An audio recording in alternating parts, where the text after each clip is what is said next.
Gimel Tammuz, le Tanya du jour. Donc on a expliqué qu'il faut faire la distinction entre la tchouva, qui est l'abandon de la faute, et le ta'anit, qui n'a rien à voir avec le processus de tchouva.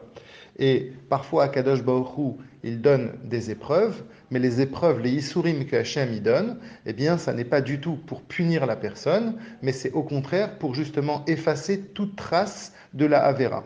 Maintenant, si on veut aller un peu plus loin dans le Perek Bet, on nous dit qu'en vérité, l'idée de la tchouva, c'est quoi? Quand on fait une vraie tchouva, c'est de réparer le problème, c'est-à-dire de faire une kapara dans le sens de réparation.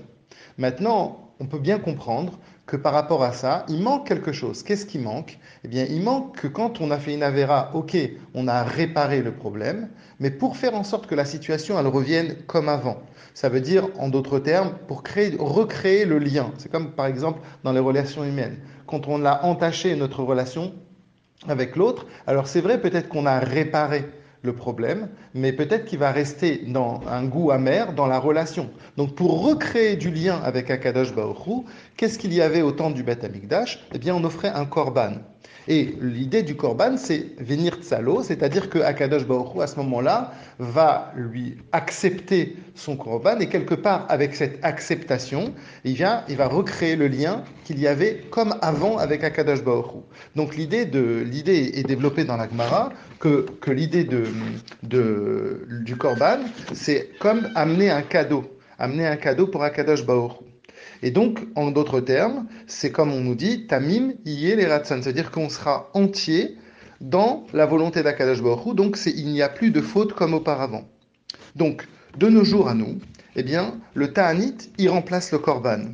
C'est-à-dire que quand on fait un jeûne, eh ben, c'est pas du tout pour se mortifier, mais c'est exactement comme si on apportait un korban pour Hachem, et c'est comme si on était en train de vouloir recréer ce lien comme il y avait avant la faute. Et ça se comprend bien, puisque l'idée du korban, c'est d'offrir quelque chose à Hachem, et là, quelque part, avec le jeûne, on s'offre soi-même, parce que le fait qu'on ne mange pas, eh bien, c'est comme si on est en train de s'offrir à Akadosh Baruch Hu pour justement recréer une nouvelle relation comme avant. Et c'est pour ça donc que l'on voit dans la Gemara beaucoup de Tanaïm et d'Amoraïm qui jeûnaient.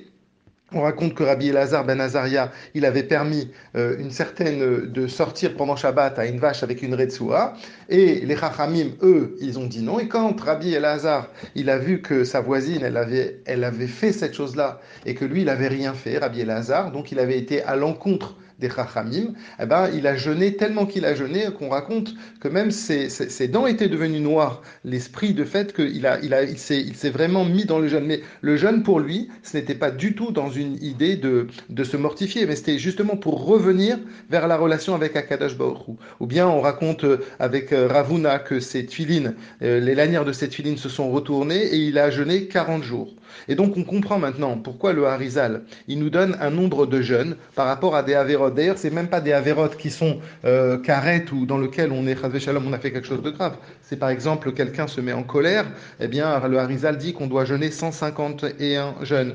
Ou bien si on a consommé du vin qui est du vin qui n'a pas été fait par des juifs, alors à ce moment-là, c'est 73 jeûnes. Pourtant, c'est une avéra d'Erabanan, donc c'est pas quelque chose de Minatora. Ou bien si on n'a pas fait, si on a été mévatel la mitzvah de prier, eh bien le Harizal nous dit de jeûner 61 jeûnes. Eh bien par rapport à ça justement, on comprend bien qu'il n'y a pas une idée ici de